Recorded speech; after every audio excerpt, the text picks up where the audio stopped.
Hi friends, இங்கே பாருங்கள், பாத வெடிப்பு பித்த வெடிப்பு அதிகமாக இருக்குது.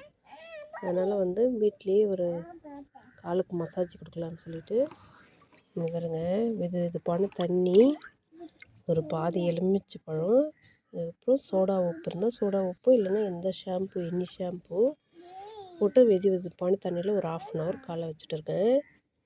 வச்சதுமே இந்த மாதிரி ப்ரஷ்ஷில் அந்த அழுக்கெல்லாம் ரிமூவ் பண்ணிடலாம். இப்போ பாருங்கள், இந்த ஒயிட்டாக வருது பாருங்கள், இதெல்லாம் நல்லா ரிமூவ் பண்ணி எடுத்துடணும். இப்போ பாருங்கள் ஃப்ரெண்ட்ஸ், இப்போ நல்லா க்ளீன் பண்ணியாச்சு. இப்போ பாருங்கள், ஃபஸ்ட்டு இருந்ததுக்கும் இப்போ இருந்ததுக்கும் நிறைய டிஃப்ரென்ஸ் தெரியுது. இங்கே பாருங்கள்,